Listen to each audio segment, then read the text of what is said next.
I found that instructors get lost in technology. And the more technology we put into a room, the easier it is for them to get lost. And then they lose their focus, they lose the message, and then the experience diminishes.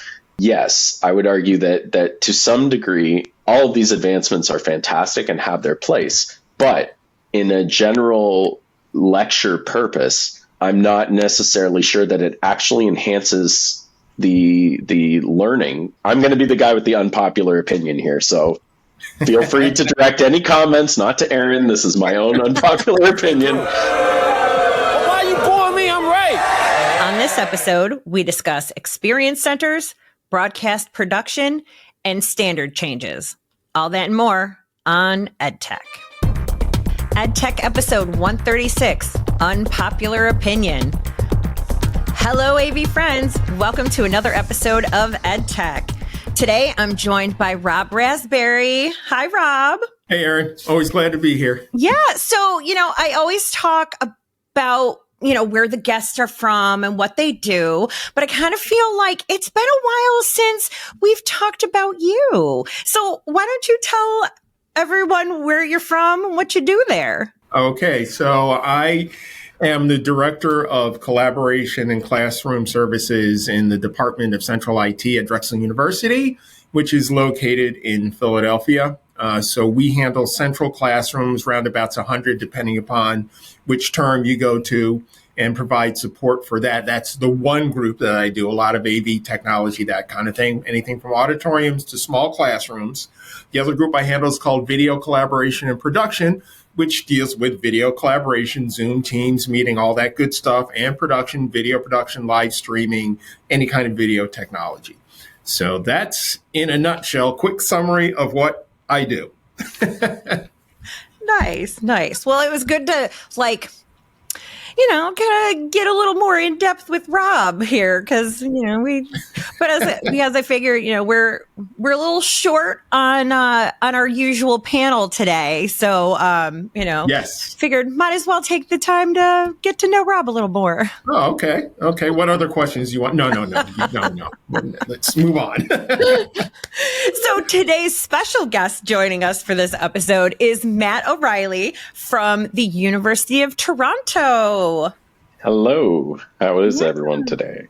Excellent. Yeah. Welcome, Matt. So how about you tell everyone what you do over there at UT? Sure. So I am the manager of events and classroom experience at the University of Toronto. We're a tri-campus. I'm actually at the Mississauga campus. Our central campus is in downtown Toronto proper, and is the largest of the three. So primarily I'm dealing with classroom AV events across the UTM campus, some tri-campus work, but a lot of UC work with Zoom and Teams. And we're just all the design, install, maintenance, you name it. That's what we do there. Fantastic. Well, thank you for joining us today for this episode. So let's jump right into these articles that we read. This first one comes to us from AV Buyers Club. Crestron expands European presence with new experience center in Belgium. And this was written by Steph Beckett.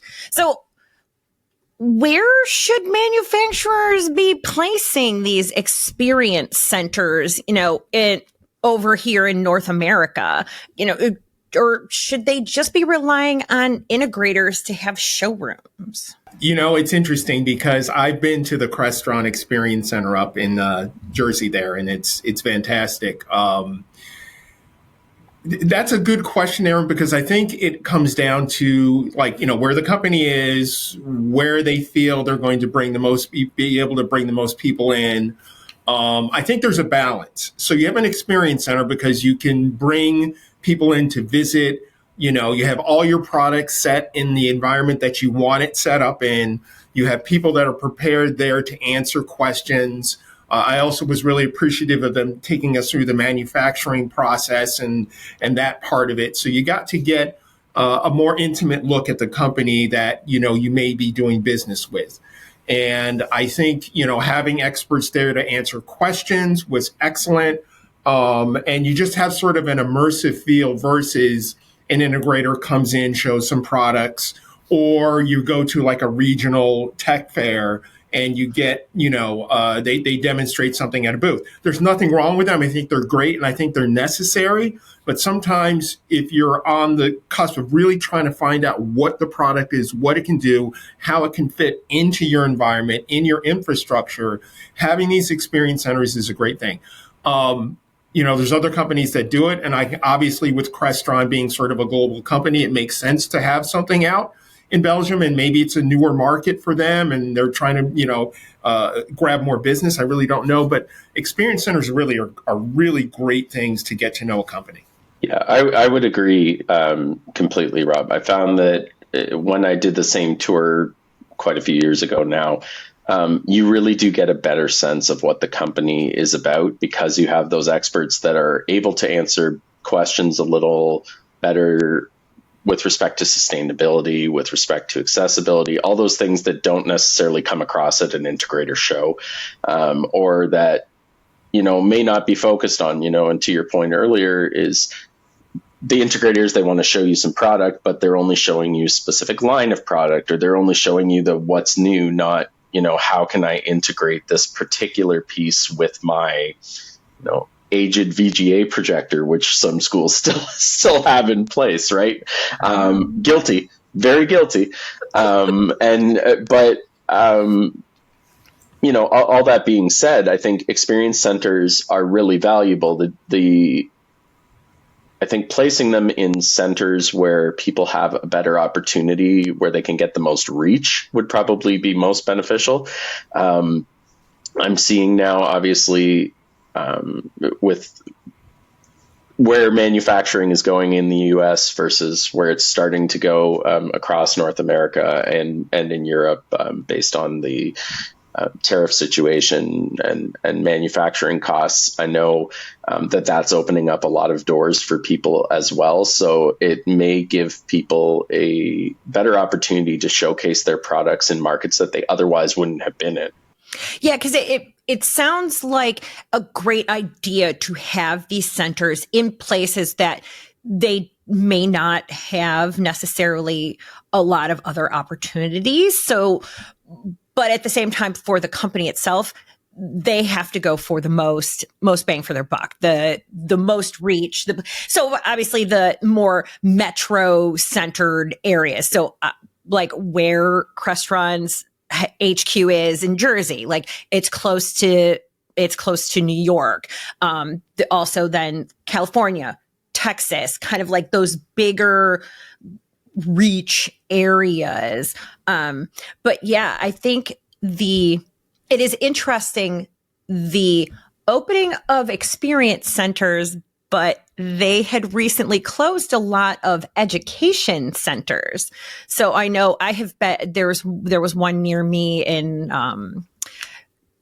Columbia, Maryland, that had closed not long ago. And I'm not sure if the one in Toronto is still open. I know I'd attended an audio class there just pre-COVID. Yeah, they did just reopen it. It was closed and they did do virtual classes, but I think I think that's also a sign of economic pressure, right? It's just going to be dependent on what they value more. Do they value being able to teach to more people virtually versus providing the experience center, which can house more people theoretically than just the 9 or 10 people that are going to be sitting around tables with equipment.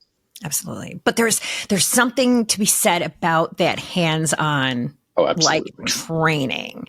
But which is also a great thing about these experience centers, in being able to see and kind of touch the equipment in an environment, because we don't necessarily always have the time to set up a demo environment to test out a piece of equipment. So getting to see it in action, maybe not exactly how maybe we would set it up, but getting to see it in action outside of a trade show, because we know that most of the time it's mostly smoke and mirrors anyway.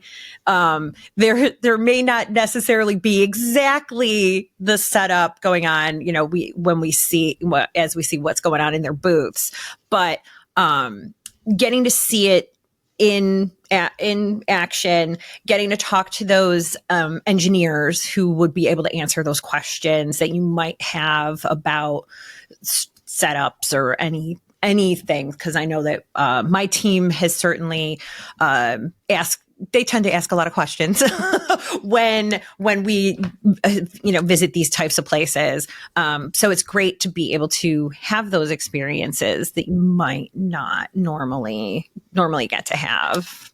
For sure. But I will say that there is also the flip side of the coin, where experience centers, they're built to showcase the equipment, right? And they are built to showcase the equipment. Now, I don't know about you, but I've never had a piece of Crestron gear function the exact same way in my environment that it does at the experience center. No slam on Crestron. It's just they're two completely different environments with two completely different setups and purposes. And as a result of that, in education, we'll manipulate gear to do things that maybe it wasn't intended to do, or program things that maybe the engineers hadn't considered. And as a result of that, the experience changes. But I think we also have to be careful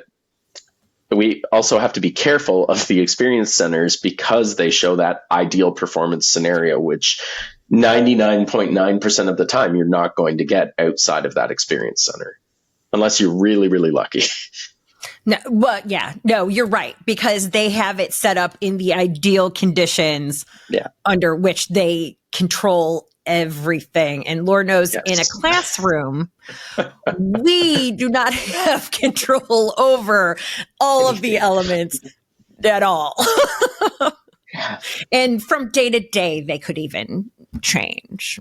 Yeah, absolutely. And I think the other variable that changes are the people that are showcasing the equipment, right? If I'm showing off equipment in a room, it's going to be a very different experience than the experience center people who are trying to show me, hey, this is what this can do for you. It's like, well, that's great, but I only want to know what this one piece can do for me. I don't need to know the 900,000 other bells and whistles. I just need to know, will it do this thing I need it to do? Yeah, absolutely. Absolutely. But I feel bad somewhat for those people who are kind of middle of the country, where they don't tend to be at all close to any of these types of centers. Like, maybe you kind of, some companies are set up like Chicago, like maybe, Midwest, you can kind of get close to there. But for the most part, some schools, it takes people 2 hours to even drive to the nearest major airport. So it's like, they may not be able to have, get to experience those centers as much. But I guess that's where, things like companies that do road shows and things like that, those can come in handy, because they can bring that stuff to you potentially. Or even more important is also your peers. If you have a question, I'm interested in Crestron, I'm going to say, hey, Matt, how does Crestron, and what are you using in your environment? How does it work? What if I set it up this way and that way? Hearing it from one of your peers is also extremely, extremely valuable if you can't get to one of the experience centers or, like you said, the road shows. Yeah. Oh, absolutely. Peer network. Yes. That's better than gold, and it also, it has really strong ramifications for any company, for any product. I think what may be lacking, and it's surprising, is to some degree that some of these companies, and not just Crestron, we can talk about any company, that's just the most well-known one, but any of these companies, that they don't do some kind of virtual tour experience to allow those people who don't have access, right? I mean, it's not that it's outside the realm of our capability. We've proven, with COVID, with everything else that we've done, that, hey, in fact, we can have a very successful virtual tour. We can have, I would love to do an hour and a half walkthrough of the manufacturing side with their engineers, and not just talking heads on a meeting. Walk me through the plant. Show me what this stuff is doing. I would absolutely love that. Does that mean I don't want to go down to Jersey to check out what's going on? No, but it gives me a nice supplement if I can't get down there for whatever reason. That's a fantastic idea. You guys hear that out there? Virtual tours. Make it happen. Yeah. So the next piece is on AVNation.tv, written by Robert Heron, Extending Reality in Broadcast Production. Universities are becoming more and more sophisticated when it comes to what they're outputting and whatnot. Where's broadcast going in higher ed spaces? So I think that, as we evolve, and this even goes to instructional design, you want your product to be more professional. You want it to be, I'm not going to say more slick, but just more presentable. And in order to do that, you need production tools that can sort of scale up and match that kind of, I'm going to say, adaptability. And with the VR sets and the direct view LEDs, what you essentially are doing is you're taking a green screen to a whole new level where you can, and I was even amazed to know that, some of the floor tiles and, are made up of these types of technology, the DV LEDs. And it allows you to give that flexibility to create any kind of environment, any kind of background, make it look slick and productive. You don't have to worry about, okay, just as an example, we'll put somebody in a jungle and just do whatever. You can put that background up there, and it allows you the flexibility in your production, repertoire to pretty much adapt to anything, whether it's physics, chemistry, biology, psychology, whatever. You can create a background that is very relevant and a setup that is relevant to whatever curriculum you're dealing with. So from that, perspective, I think that's amazing. I mean, we used to all mess with a chroma key and, all this kind of stuff. And now you can create any kind of background with something like that. I personally have seen it.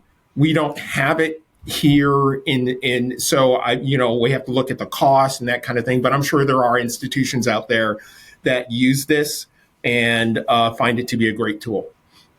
Yep. And I agree. I don't, it's not something I use. We have had a couple of professors ask for an entire lecture hall to be green screened at one point, which was an odd request, but I think I'm going to be the guy with the unpopular opinion here. So feel free to direct any comments, not to Aaron. This is my own unpopular opinion.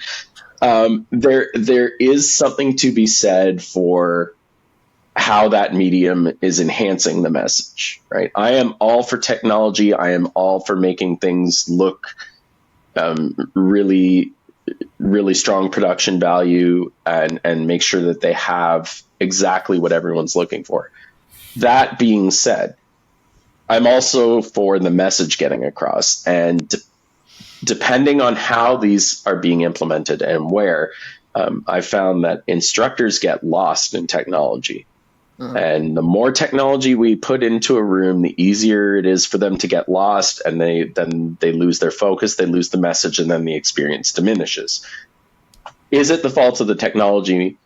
Maybe. Is it the fault of the amount of the technology? I would argue yes. I would argue that to some degree, all of these advancements are fantastic and have their place.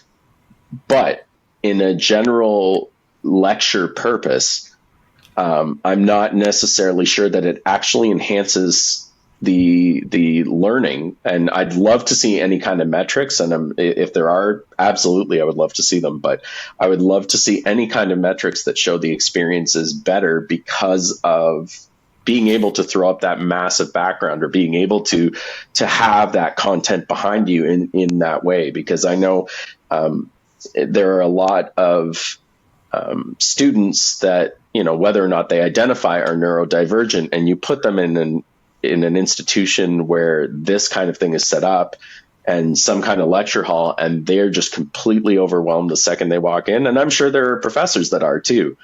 And so it's really a question of balance. Is while this is great, has its place, and I think there are absolutely some benefits for it.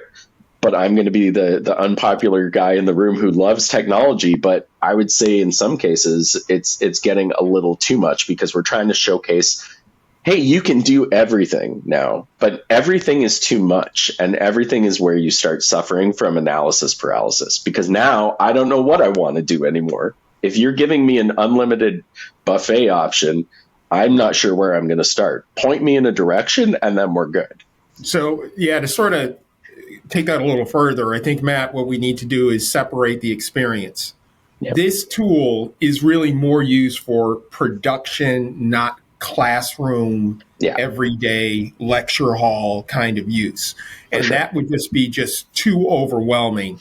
The place where this would work is controlled post-production. For sure. Maybe they're creating some kind of special document or something like that.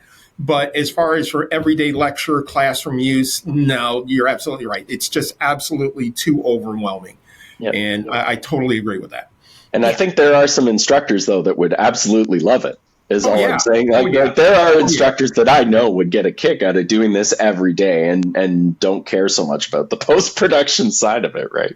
Right. Right. Yeah. I mean, especially in faculty that teach flipped learning. So they have that component of recorded content, so they can make it kind of outrageous and really attention getting. But in classroom, not as much, unless that's what you're teaching, unless you're teaching broadcast or you're a film school. And then that really kind of opens up possibilities for the students, because then they're not limited by the set necessarily. They can create digitally their backgrounds and stuff like that and create sets at a bit of a lower cost in that respect. Obviously, the front end cost of the whole DV LED wall, totally, that's a great expense. But I think it, in some respects, it could be really great for especially certain programs that potentially need to attract students more. They'll be like, we have this studio that is available for use. That's a great, great admissions potential, student catcher. But yeah, for the average day-to-day thing, probably not so much. And I just bring it up obviously because I started that partial diatribe with, I've had a couple of instructors that have asked for green screen, and it's interesting the way that pedagogically it would be really interesting to start adding the addition of AI into this kind of tool and really just let everything out on the table and see how creative people can be. And I think that's great. But again, to your point, Aaron, and to yours as well, Rob, is from a broadcast perspective and from a perspective of this is a niche tool for specific use cases, I think that's where we sort of have to direct that. And I think that it can get very misleading when people see articles like this and the first thing they see is, this would be great at my institution. Let's start rolling everything out, because that's usually how people see, right? We talk about the network from before. Oh, it's great. The network is lovely until the faculty network starts talking. And then when the faculty see something that is so exciting, and I'm not begrudging them, I think it's great. I would love to play with one of these things. But also, are you looking at upfront cost? Are you really looking at, hey, this is something cool, or is this something useful for the experience? And that's sort of where the balance is for me. Oh yeah, I'd probably be absolutely rich if I had $1 for every time a faculty member was like, I was at this school and they had this thing. And so then I'm like, awesome, love it. This is great. Let's run with this. Come up with a quote of how much this is going to cost. And then they're like, oh, yeah, never mind. Because it's great. It looks amazing, and love that they have the ideas. But yeah, in practical reality, when we have budgets, not as much. But the application of this tool and the ability that this tool offers, I will say, after being the unpopular guy, is really fascinating. It's really interesting to see, how far we can take this now. Is really, the world is your studio at this point. Now we're not limited, to Rob's earlier point, to the set. is now, hey, we're limited only by the potential of whatever we can program at this point. Oh yeah, like any of the immersive experiences and stuff, just it can. I feel like it could only heighten learning, but of course, then but the data we don't. Yeah. We don't have the data yet, so. So this last one comes to us from AV Magazine on avinteractive.com. ClearOne to continue product warranty and support services. So I'm sure we, had all heard about ClearOne and Biamp. But what happens when you can't get your standard equipment any longer, or like, where do we go? What do we do? Wow. Okay. So where do we start with this? Do we start with the history or the current part of this? So I'm going to sort of throw somebody under the bus a little bit here. So recently, I believe it was Shure or Sennheiser just stopped one of their new MX, the wireless thing, sort of out of the blue. And now everybody's sort of scrambling around either to get old inventory, to, bolster your replacements, and then try to figure out where you're transitioning over to as far as the new product goes. And I think that applies here. Certainly, I don't even know, this tickled me because if you know the history of this, so ClearOne, and we had quite a bit of ClearOne stuff, not so much the DSPs anymore, but when way back, 10 years, 12 years ago, we loved ClearOne. Fantastic audio products, way ahead of their time. And then they came up with the ceiling array and the patent, and then Shure and ClearOne got into a war where I've actually almost seen the reps like at each other's necks physically. It was the most bizarre thing I've ever seen. But anyway, so the fact that, they had a discontinuer and they're doing this and they happen to be bought up by Biamp is in a way a sort of a good thing, because the company that's acquiring them has some idea of the audio infrastructure, of the conferencing infrastructure, of the collaboration infrastructure. So in a way, Biamp acquiring ClearOne is sort of going to funnel those old customers maybe over to Biamp, which is not necessarily a bad thing.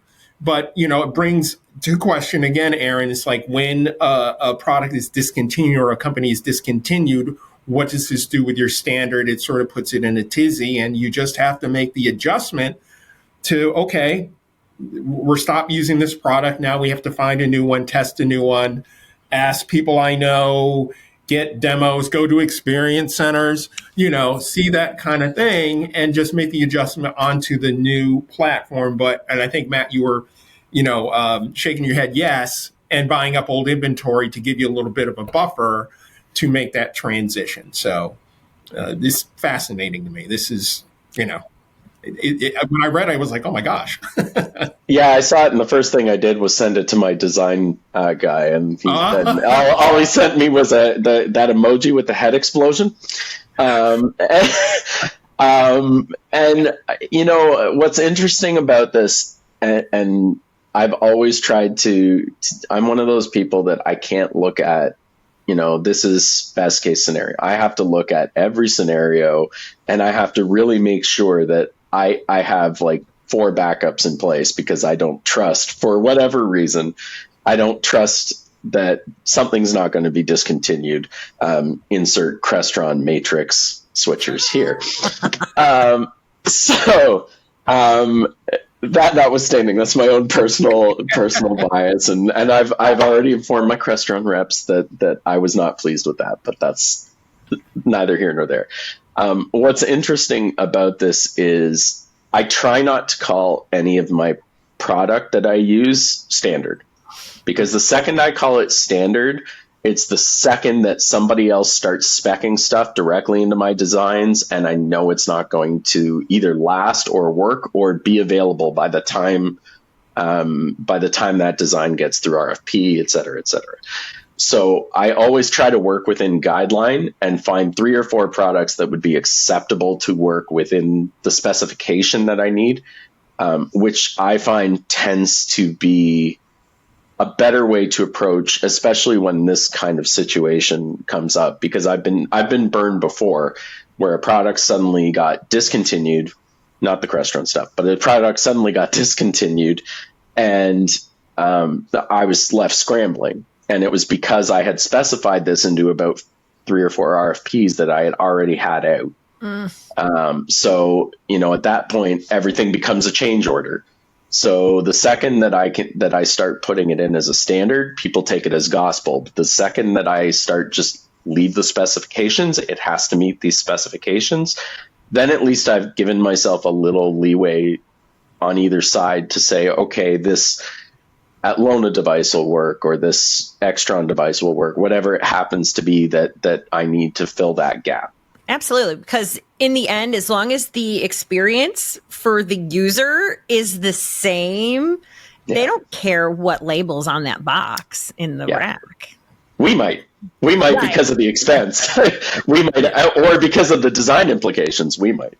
Right. Yeah. Or and it's never fun when you get that one set of rooms that you're like, great, now these have this in them, but all the other ones have something else in it. And so when you're supporting it, you're like, all right, I have to do this slight difference in how it, does its firmware, or does, its communications and setups and stuff. It's never fun to have to do a new one.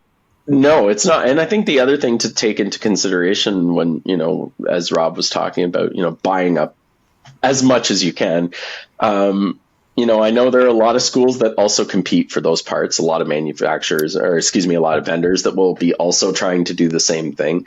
But the unanticipated cost of having to do that mid-cycle, if you're, halfway through your budget year, or towards the end of your budget year, you may not have that budget left to buy up those parts. Yep. And then now you're in an even bigger situation, because now your options are, I can buy up a couple of these parts, but I better start speccing something, or I take funding out of my next year's budget, know that I'm going to lose X amount of thousands of dollars that I could have used for something else, right? Now that this part has suddenly been discontinued. So again, it's a give and a take. It's whether or not buying those parts may get you part of the way through a refresh, but it's not going to get you where you want to be ultimately, because now you can't get those parts for the next 6 rooms, to your point, Erin. Absolutely. And trying to follow those roadmaps can be something, because sometimes the map may say one thing, but the reality may be quite different. Yes, I think we've all been in a situation where the road is no longer there. And it didn't update on Google Maps. No, exactly. Friggin' Waze sending you off in somebody's front yard. But at least you got somewhere, and I think that's the important thing, is that at least you got somewhere. I always get scared about this kind of thing, and this kind of story honestly doesn't even faze me anymore, because so many of these quote smaller companies are getting absorbed that at this point, anybody who's not buying something from the Trons or from Biamp or from Shure or Sennheiser ultimately runs that risk that something is going to be discontinued. Right? Like as the technology starts to get better, production starts increasing, manufacturing differences, what patents expiring, whatever it happens to be, all of this stuff will eventually get absorbed anyway. So we always run that risk. Well, thank you so much. This has been a fantastic episode. And so, Matt, after this episode airs, if someone wants to reach out and chat with you, how might they get in touch? Sure. Yeah, I'm on LinkedIn. I'm pretty active on there. I'm also active through Avixa. So definitely reach out to me there, or you can email me at matt.o'reilly@utoronto.ca. I'm happy to chat with you then. Excellent. And Rob, how about you? I'm a simple guy. You can catch me on LinkedIn. Pure and simple. So as for me, you can find me on LinkedIn, on the HETMA community, and each month here on the AVNation's EdTech podcast that can be found on YouTube or wherever you listen to your favorite podcasts. You can also find other AVNation podcasts like Women in AV, AV Career Mastermind, State of Control, and more. See you next time. The network for the AV industry. What are you listening to? This is AV. This is AVNation. This is AVNation. Hello, this is Steve Greenblatt, host of AVNation's A State of Control podcast. Each month, Rich Fregosa and I explore trending topics related to control, programming, and automation in the audiovisual industry. We speak with a variety of AV professionals who share their perspectives, knowledge, and experiences. Please join us for this monthly conversation. Check out A State of Control on avnation.tv or wherever you get your podcasts.